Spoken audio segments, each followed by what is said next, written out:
Assalamualaikum warahmatullahi wabarakatuh. Sebelumnya perkenalkan, nama saya Vina Farmana Yuda dari Kalvara 4 dengan NPM 41818191190115. Di sini saya akan mempresentasikan untuk memenuhi tugas mata kuliah Pertumbuhan dan Perkembangan Peserta Didik atau P3D dengan judul yang saya ambil kali ini adalah perkembangan kreativitas peserta didik. Baik, sebelumnya pengertian dari kreativitas itu sendiri ya. Pengertian kreativitas adalah suatu kemampuan dalam menciptakan atau sebagai sarana memberikan ide-ide yang kreatif untuk menyelesaikan masalah sehingga untuk jiwa yang peduli sesama. Kreativitas ialah potensi yang dimiliki oleh setiap manusia dan bukan yang diterima dari luar individu.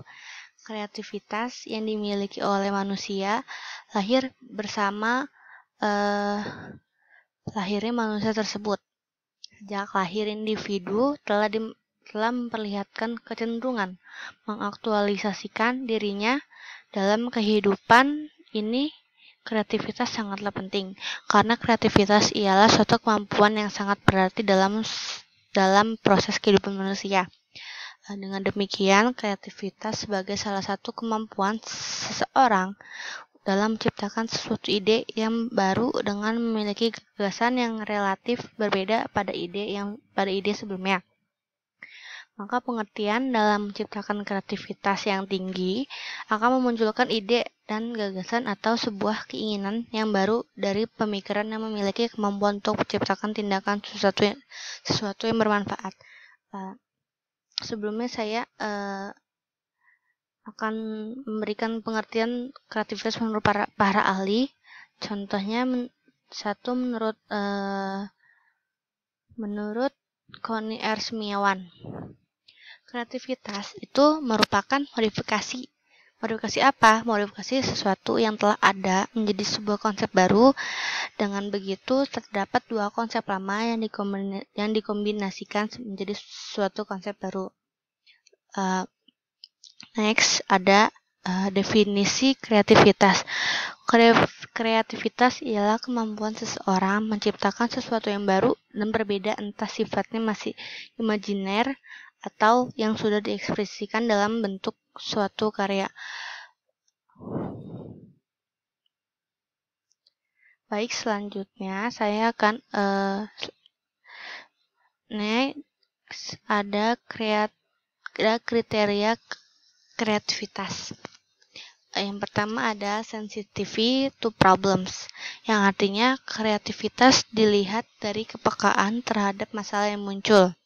Yang kedua ada originality, artinya pemecahan masalah dengan cara baru, bukan meniru pemecahan masalah yang lain. Next, yang ketiga ada ingenuity, artinya adanya kecerdikan dalam pemecahan masalah. Yang keempat ada breadth, yang artinya ketepatan dalam pemecahan masalah tersebut. Yang kelima ada recognition by peers, artinya ada pengakuan dari kelompok tentang penemuannya. Selanjutnya di teori kreativitas ya, ada teori psikoanalisis yang artinya kreativitas dipandang sebagai pengganti, yaitu alat yang dapat melepaskan dari kesukaran. Lalu ada teori Gestalt, artinya logika tradisional dan asosiatif.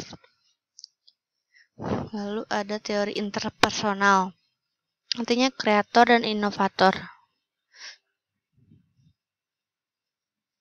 Jadi perkembangan kreativitas anak itu bergantung kepada jenis kelamin, status sosioekonomik, posisi urutan kelahiran, dari tengah atau bungsu itu biasanya lebih kreatif. Lalu di ukuran keluarga besar atau kurangnya kreatif, lingkungan kota versus desa, atau intelijensi. Maksud selanjutnya faktor-faktor yang mempengaruhi kreativitas. Menurut Utami Munandar tahun 1988 mengemukakan bahwa faktor-faktor yang mempengaruhi kreativitas adalah yang pertama ada usia, yang kedua ada tingkat pendidikan orang tua, yang ketiga ada tersedia fasilitas, apakah fasilitasnya tersedia atau tidak, fasilitasnya tersedia dengan baik atau tidak. Yang terakhir ada penggunaan waktu luangnya. Yang selanjutnya yang tadi ya, kecerdasan atau intelijensi adalah suatu konsep abstrak yang diukur tidak secara langsung oleh psikolog melalui tes intelijensi untuk mengestimasikan proses intelektual.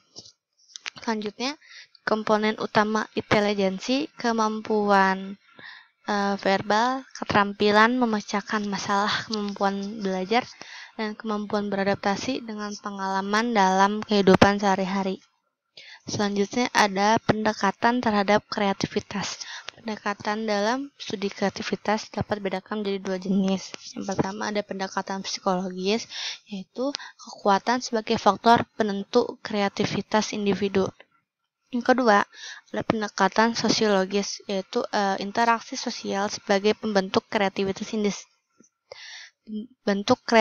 individu. Selanjutnya, proses kreatif. Apa aja sih proses kreatifnya?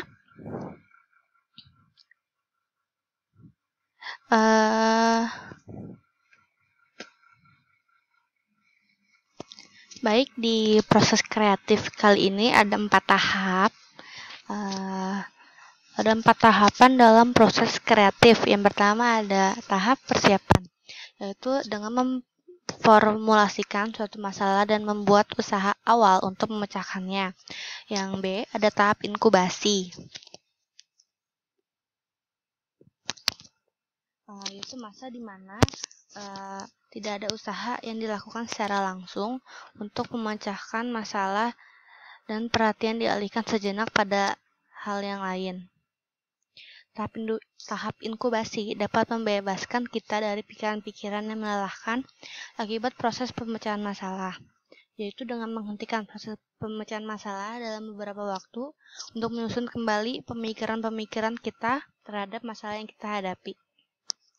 Merupakan sebuah masalah yang berat dalam sementara waktu dapat membantu kita untuk menemukan ide-ide baru yang lebih sesuai untuk menyelesaikan suatu masalah. Tahap ini juga dapat membantu kita dalam proses kreatif, karena dalam tahap ini kita seringkali dapat memecahkan suatu masalah dengan tanpa kita sadari. Nah, selanjutnya ada tahap iluminasi, yaitu pada tahap inkubasi tidak selalu mengisi terjadi iluminasi atau pencerahan. Pada saat iluminasi terjadi, jalan terang menuju permasalahan mulai terbuka. Kita akan merasakan sensasi kegembiraan yang luar biasa karena pemahaman meningkat, semua ide muncul dan ide tersebut saling melengkapi untuk menyelesaikan suatu permasalahan. Karena tahap ini hanya menguji dan meninjau kembali hasil perhitungan seseorang dan juga untuk melihat apakah penemuannya itu berhasil atau tidak.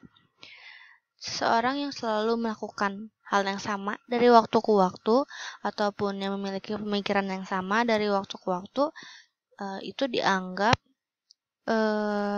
orang yang tidak imajinatif dan membosankan. Hal tersebut sangat bertentangan dengan orang kreatif. Orang yang kreatif selalu melihat adanya suatu hubungan yang unik dan beberapa hal yang tampaknya tidak saling berhubungan.